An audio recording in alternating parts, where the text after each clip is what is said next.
evening and welcome to Tucker Carlson Tonight. Happy Friday. If you've been following the news at all recently, you know that Vladimir Putin is just seconds away from invading our ancient ally, our closest friend on the world stage. That would be the sovereign nation of Ukraine.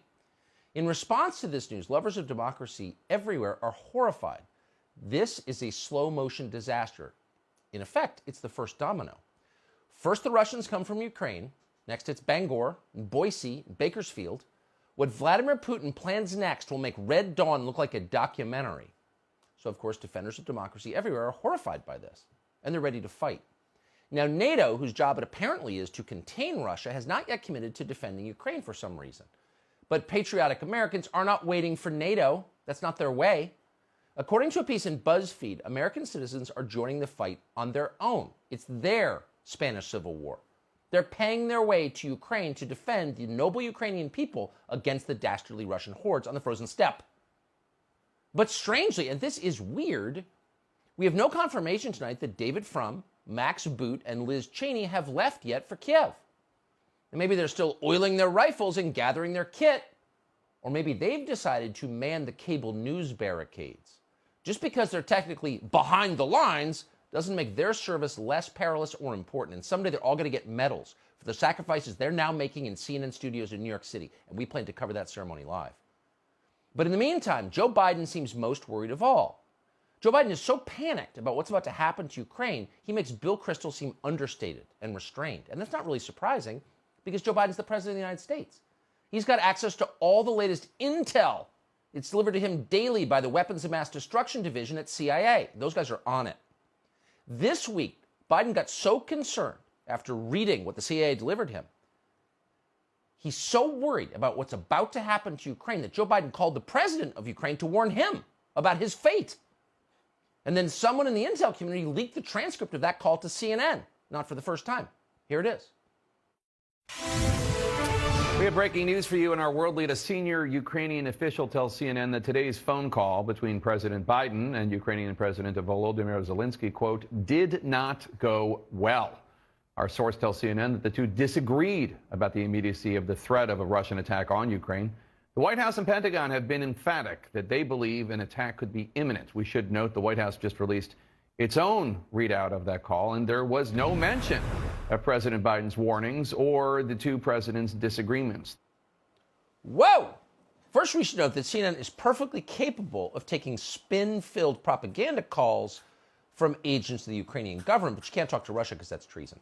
But here's the headline. It looks like there is daylight between the world's two closest leaders, brothers, really. And that suggests there might be a breach in the unbreakable bond forged over centuries between Ukraine and the United States. Listen to this from CNN's Natasha Bertrand. She did this reporting, quote, per a senior Ukrainian official, Biden told President Zelensky that a Russian invasion of Ukraine is now virtually certain and that Kiev could be sacked. Prepare for impact, Biden reportedly said. President Zelensky disagreed, and as I reported, asked him to tone down the rhetoric. What? Joe Biden is more worried about Russia than the president of Ukraine is? It looks that way. Because not long after that reporting, CNN's Natasha Bertrand deleted that tweet. Oh, and then an hour later, CNN's Jim Sciutto contradicted CNN's own previous reporting. He tweeted out this White House statement, which at CNN qualifies as reporting, a statement from the White House. Here's what it said. White House on Biden-Zelensky call. Anonymous sources are leaking falsehoods. The only person who should be sacked is the anonymous source who is circulating an inaccurate portrayal of this conversation. End quote. Not an actual denial, therefore it's true. It's an amazing sequence, really, if you think about it. So Biden tells the Ukrainian president that his capital city is about to be sacked, like Rome in the 5th century. Blood and screams, fire, spears and swords, sieges and trebuchets. A horrible scene. And Ukrainians' lead response to this? Calm down, dude. You're freaking me out. Toughen up. You sound like a terrified old woman. Now, the White House claims that conversation never happened, but clearly it did happen because at a press conference today, President Zelensky said virtually the same thing to the media. We've talked to the president. We've talked about this. We think that there has to be a balanced approach. I'm not saying that he's influencing American media. They're independent, but The media policy there has to be well balanced. If they want to know what the situation is, that they can come to Kiev. Do we have tanks on the street? No. The image that mass media creates is that we have troops on the roads, we have mobilization, people are leaving for places. That's not the case. We don't need this panic. So David Frum and Joe Biden have gotten Americans so whipped into a frenzy over the future of Ukraine that they're flying to Ukraine to risk their lives in defense of that sacred nation's sovereignty. And there's the president of Ukraine saying, we're not that concerned.